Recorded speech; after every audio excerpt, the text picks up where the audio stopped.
What's up, everybody? Welcome back to Six Corners. This is the third and final podcast of the semester. I'm going to start it right off.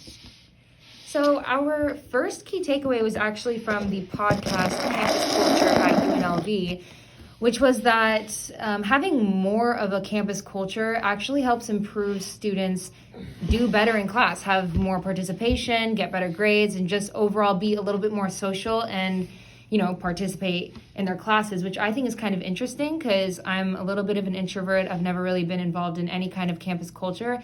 And just to hear that and to know that that could in turn help me do better in my classes, it makes me intrigued to participate more. Yeah, for sure. I agree with you. And coming from personal experience, my first school I went to was University of Arizona, which is a huge Greek and social school. And I remember being there, I knew a lot of people on campus, and I felt really confident every time I left my building to see anyone, just because the community there was so welcoming and opening. And I feel like here at UNLV, it's not so much that way. And I feel like when I walk on campus now, I don't really feel a need to want to talk to anybody because I don't really know anybody, because they haven't created the correct environment to meet people that way, I think. Right. So tying this back into leadership, it's almost like being involved in Greek life, being involved in campus culture almost helps you become a better leader because you in turn gain so much confidence and social skills. Well, confidence I think ties into leadership for 100%. Yeah. So the more confidence you have when you meet people, the more of a leader you feel like. Exactly. When you're a leader, you feel like you can walk up to anybody and create a friendship off the bat. Right. That's why I think, and also I think there needs to be a good balance, because if there's too much social life and too much Greek life, when I was at U of A, I felt out a couple classes because I was so involved in being out, because I had all these friends from all this social life. Right. So UNLV, and I still felt like a leader there. Right. But I didn't feel like a leader in my classes, so there needs to be a good balance. Yeah, I completely agree. Yeah. And our second key takeaway is from the article, The Secret to Building Resilience. And what we realized is that resilience is not necessarily an individual characteristic, but it is rather enabled by relationships and networking with coworkers and friends. And the more you expand your interactions in both personal and professional lives, the more you can build upon your resilience, which can give you purpose and meaning in your life going forward. And Abel, I believe you know more about how resilience influences leadership, right? Yes, we have 4 key elements of resilience when it comes to leadership. First key element is, if you are resilient, you will be a much better leader. You will have more energy, be more patient, and have more time to devote your employees. The second key element is, when your employees are resilient, they accomplish more, they are innovative, manage change well, and are great problem solvers.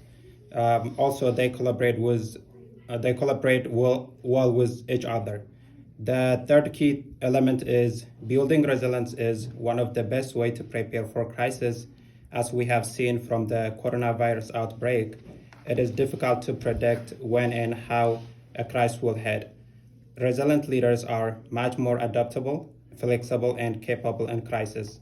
They are proactive and able to put in place measures that avoid even more problems.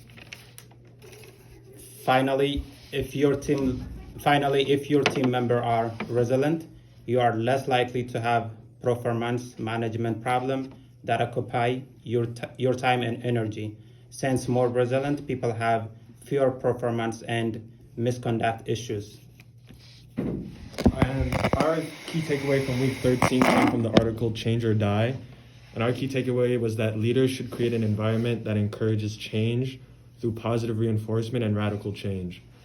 For example, in the article, it said that instead of threatening their patients with the fear of dying, they inspire a new vision of the joy of living into their patients, because it's more positively reinforces their mindset, and it doesn't put them deeper into depression. It changes their outview and giving them a positive view on life. And then going more into the business setting of it, in a business, each business will have specialists, and each specialist is going to be doing certain things. And in the article, it reviews that, and it also goes over the fact that these specialists fall into areas of rigidness because they become so consistent with their things that they do, and that consistency is the problem. And not the problem, but it's the thing that makes it hard to shift.